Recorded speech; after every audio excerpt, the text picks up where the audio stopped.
죽어라 굶어도 보고 운동도 해보지만 도무지 빠질 생각을 않는 이 살. 자, 오늘도 이 체중과의 전쟁으로 힘드셨습니까? 그래도 중년기 건강, 특히 간 건강 챙기시려면 일단 살부터 빼셔야겠습니다. 이유를 유광석 기자가 설명합니다. 활기차게 걷기 운동을 하는 43살 태경희 씨. 107kg이던 몸무게를 석 달 만에 14kg 줄였고 추가로 10kg 이상을 뺄 계획입니다. 제가 한 3개월 전에 건강검진을 받았는데 간 수치가 높다고 해서 심각하다고 이렇게 운동 안 하고 식단 조절 안 하면은 수술할 수도 있고 좀 이렇게 잘못될 수도 있다고. 태 씨를 체중 감량으로 이끈 건 지방간 질환입니다. 술을 전혀 마시지 않는데도 중등도 이상 지방간에 간 섬유화가 간경변 직전인 3단계까지 진행됐습니다. 몸무게가 늘게 되면은 보통 이제 체내에 지방산 양 자체가 증가를 하게 됩니다. 그러면은 간 내, 간세포 내로 유입되는 지방량도 늘어나게 되고요. 국내 성인 인구의 대사 이상 지방간 질환 유병률은 27.5%. 특히 비만인 사람의 60에서 80%가 대사 이상 지방간 질환을 동반합니다.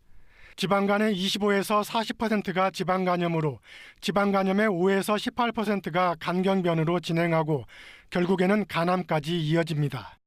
간 지방증으로 인해서 발생하는 독성 지방 물질들이 염증을 유발해서 이제 섬유화와 간암까지 발생할 수 있다는 점이 굉장히 중요한 점이 되겠습니다.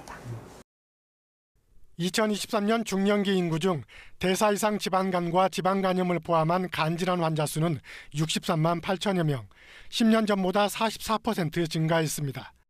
음주와 관계없이 비만, 당뇨병, 고지혈증 등의 대사질환이 간질환의 주된 원인이 된 경우입니다. 반면 과다한 음주가 원인인 알코올성 간질환 환자 수는 6만여 명이었고 10년간 30% 감소했습니다. 대사 이상 지방간 질환이 심혈관 질환에 미치는 구체적인 위험 정도도 확인됐습니다. 국내 연구진은 2009년 국가건강검진을 받은 730만 명을 12년간 추적 조사했습니다. 대사 이상 지방간 질환이 지속되면 심근경색, 뇌경색, 협심증 등 심혈관 질환이 발생할 위험도가 57% 증가했습니다. 이런 것들이 사실은 다 기저에 인슐린 저항성이라든지 전신 염증 이런 것과 관련이 깊습니다. 따라서 대사 이상 지방간 질환과 심혈관계 합병증도 그걸 다 기저로 갖고 있기 때문에 연관성이 있을 수밖에 없습니다. 지방간을 줄이기 위해선 체중 감소가 우선입니다. 체중을 7% 이상 줄이면 간 내 지방량과 염증이 감소하고 10% 이상 감량하면 간 섬유화까지 호전됩니다.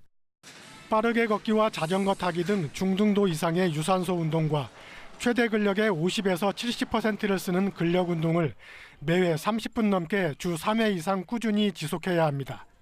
식사는 하루의 총 에너지 섭취량을 500kcal 이상 줄이는 것이 필요합니다. 우유와 달걀, 두부 등의 단백질과 녹황색 채소는 간세포 재생을 돕습니다. 반면 인스턴트 식품과 가공식품, 기름진 육류는 지방간을 만들고 술은 직접적인 간 손상을 유발합니다.